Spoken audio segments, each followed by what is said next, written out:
Hi everyone, my name is Brittany from Brittany Loves Reading, and today I'm going to be starting my Polarthon vlog.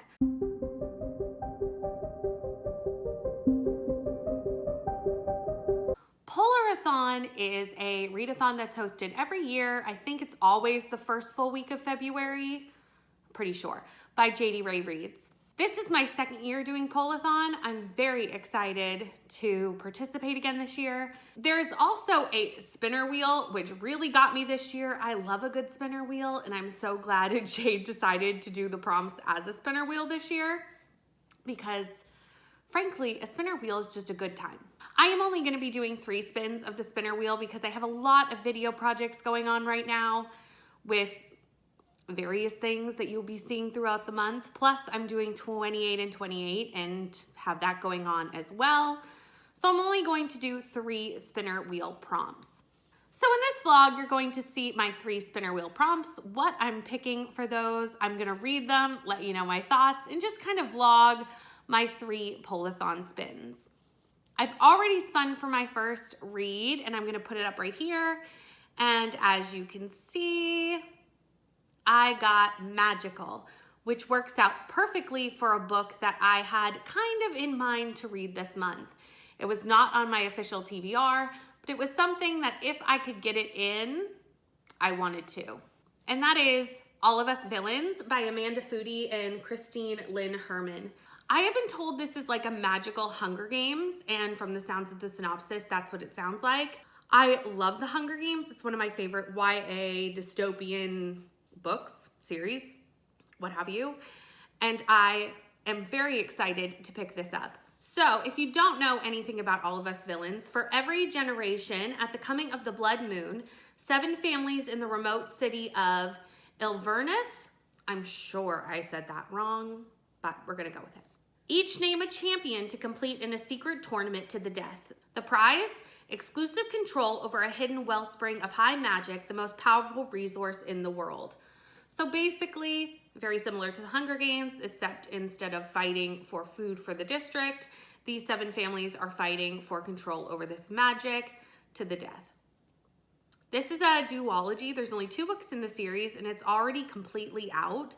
So I'm very excited to dive into this, see if I like it, and potentially even continue the series over the coming months. I have very high hopes for this. I love the Hunger Games, as I've said. I love fantasy. This is both of those things. I have very high hopes for this. So I have finished All of Us Villains. I'm gonna give this 3 stars. I cannot put my finger on exactly what I didn't love about this exactly. I have some thoughts, but it just was middle of the road for me, and I'm sad about that because I think the concept was really interesting, but the execution for me just wasn't what I was wanting it to be.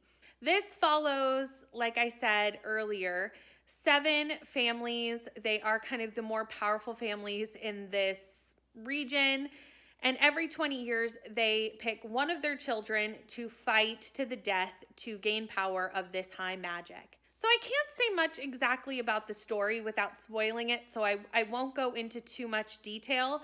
But we witness half of the tournament in this book. I believe the second half of the tournament is in the second book of the duology.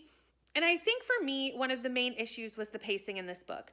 The first part of the book was really good. The world building was really good, setting up who all the people were, who all the competitors were going to be, what the tournament was, the curses, the magic, all of that was set up really well. But once we got into the tournament, it was slow moving until the very last 50, 60 pages. And then a lot kind of kicked into gear. And I just found the middle dragged a bit too much for my liking. What kept happening, it's been 4 days since I started this book. I haven't talked to you in 4 days. And realistically, that was because anytime I put this down, I wasn't in a big rush to pick it back up. So for me, it was just, like I said, it was a 3-star read. There was nothing really particularly bad about it, but there was nothing super exciting making me want to pick it back up and read it. And I don't think I'm going to be continuing with the series. I'm not that intrigued to find out exactly what happened or how the tournament ends. And like I said, I can't fully put my finger on why, but That's my thoughts on this book. But I'm going to give it 3 stars, and we're going to move on to my next roll for Polarthon. So for my next spinner wheel roll, I'll put it up over here. I got foiled cover, and I have already actually started this book because, like I said, it took me 4 days to read this. So last night I needed a little break and I wanted to read. I was on sprints. I wanted to get some reading done for this vlog, but I didn't really feel like reading All of Us Villains. So I kind of did my spin to see what my other book would be. And for foiled cover, I am picking up Redemptor by Jordan Afinco. I'm so excited to read this book. This is the second and last book in the Raybearer duology. I read the first book last year. It was one of my best books of 2022. So I'm very excited to be picking up the sequel. Obviously, I can't tell you much about this book because it would spoil the first book, but I will tell you what the first book is about. So the first book, Raybearer, follows Tirasai. Tirasai has been raised by a person called the Lady, but the Lady has been very distant, barely shows up in her life, and she's been mostly raised by teachers and nannies and maids and things of that nature. However, none of them have ever touched her because the Lady has said that she is magic and should not be touched because she can steal away your memories. When Tirasai turns 12, the Lady sends her to the Empire to become part of the Emperor's Son's Council of 11. This council basically helps the Emperor and the Emperor's son rule the kingdom. The Lady does not send Tirasai there for good reasons. She sends Tirasai there to get close to the Emperor's son and kill him. There is so much going on in that first book. I highly, highly, highly recommend the first book. Like I said, it was in my top books of the year last year, and I absolutely adored it, and I have very high hopes for this second book and final book in this duology. This cover is slightly foiled, so it does work for the foiled cover, but the naked hardback also has foiling, so we've got a little bit of both, so it definitely fills this prompt.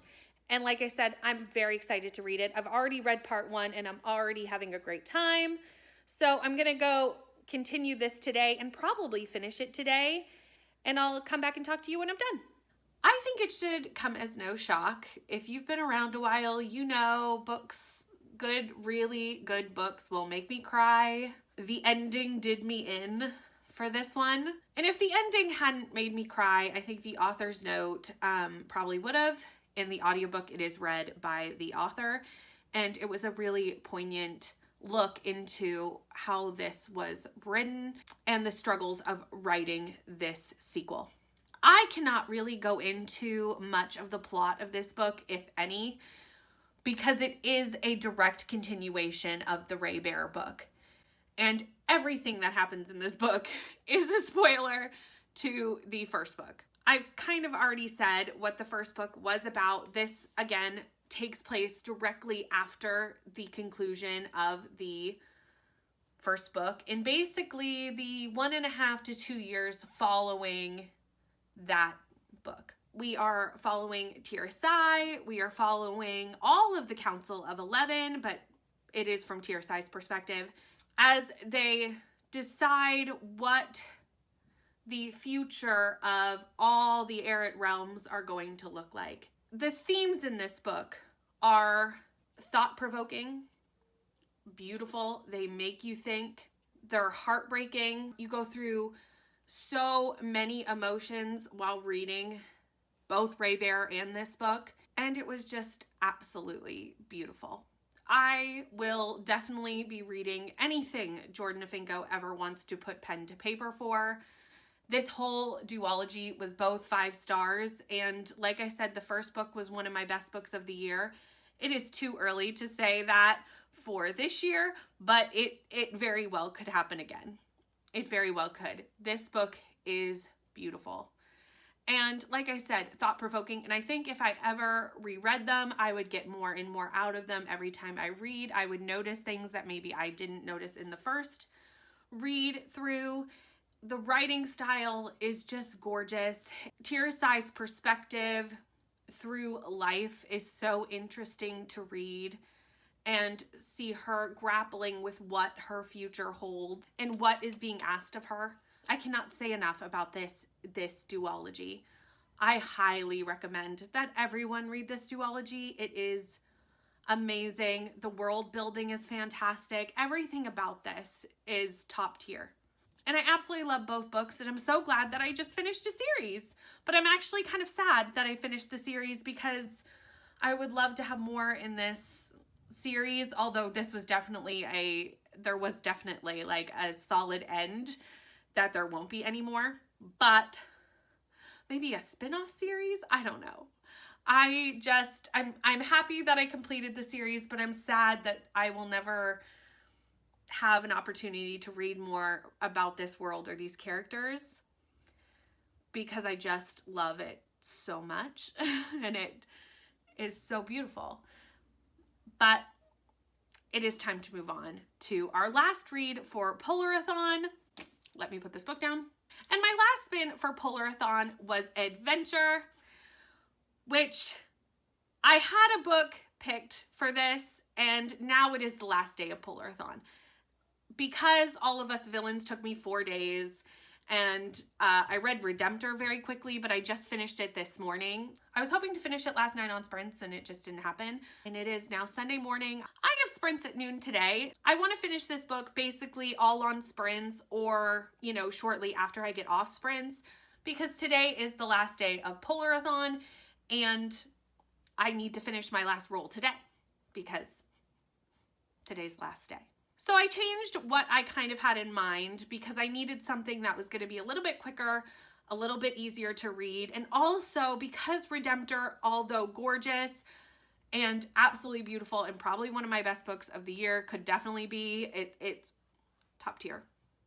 But because Redemptor was a lot emotionally and I did have a good cry, I kind of want something that's lighthearted and easy for this next read. So I've decided that while I am on a final book roll, why don't I finish another series that I have going on that has an adventure in it? And I will be finishing the Black Hollow Lane series with The Secret at Whitestone Gate. I actually think this is perfect. This is a middle grade series by Julia Noble. It is a duology. I read the first book last year. I think in September. It was in the fall. But I think this is perfect because I actually heard about this series on Jade's channel. And this is Jade's readathon. So like, perfect. It's perfect. Again, this is a sequel. So I will tell you what the first book was about. And this somehow takes place after that. The first book is The Mystery of Black Hollow Lane. It follows Emmy. Emmy is an American who has been sent to England to go to boarding school by her mother while her mother is shooting a TV show. Emmy's father died when she was very young, but when she gets to the school, she finds that there is actually connection to her father and maybe he actually attended this school, which was called Wellsworth. Couldn't remember the name of the school. She meets Jack and Lola. They become friends. And quickly, they all realize that this mystery with her father is somehow connected to a secret society who is using the campus of the school to recruit new members. It was a really cute read. I think I gave the first book 4 stars, and I'm very excited to read the second book. This is only like a 6-hour audiobook. The print is very large. So if I speed this up, which I definitely will, I should be able to finish it on sprints. That is my goal. So I'm gonna go get ready for sprints. I'm hopefully, like I said, going to finish this on sprints, and then I will come back and close out this vlog when I'm done this middle grade. I finished my last book for Polarthon and it was so cute. I, like I said earlier, read the first book in this series sometime in the fall last year, and I was really looking forward to picking this up again. This picks up in Emmy's second year at Wellsworth Academy and really picks up right where we left off in the society of the school. Emmy has discovered this secret society in the first book and is now trying to figure out what to do with that information, and will the society continue to be a problem for her, or are they going to leave her alone and leave her friends alone? And quickly we discover they are not, and her friends Jack and Lola and her new friend Sam need to kind of start investigating and figuring out what they're going to be doing about this society. That's really all I can say about this book without going into spoilers, but I really do just love the dark academia vibes of this middle grade. It's such a cute little like intro to dark academia for middle grade, and it's just such a cute series. I read it this afternoon on sprints, finished it completely from start to finish on sprints, so it was a very fast read. I really did need like a cozy middle grade for the afternoon. Like, it's exactly what I needed. So I definitely really enjoyed this, and I'm gonna give it 4 stars. But that is my last book for Polarthon. I spun the Polarthon wheel 3 times. I've read 3 books. I've had a great time for the week. Jade always puts on a fun time with sprints and things for this week, and I just had a really good time reading some fantasy books and a fun middle grade. I also finished 2 series this week, Ray Bear and Mystery of Black Hollow Lane. Thank you so much for watching. What was your favorite read of Polarthon? Or if you didn't participate in Polarthon, what was your favorite read of last week? Let me know down in the comments. Please like, comment, and subscribe, and I'll see you in the next one. Bye.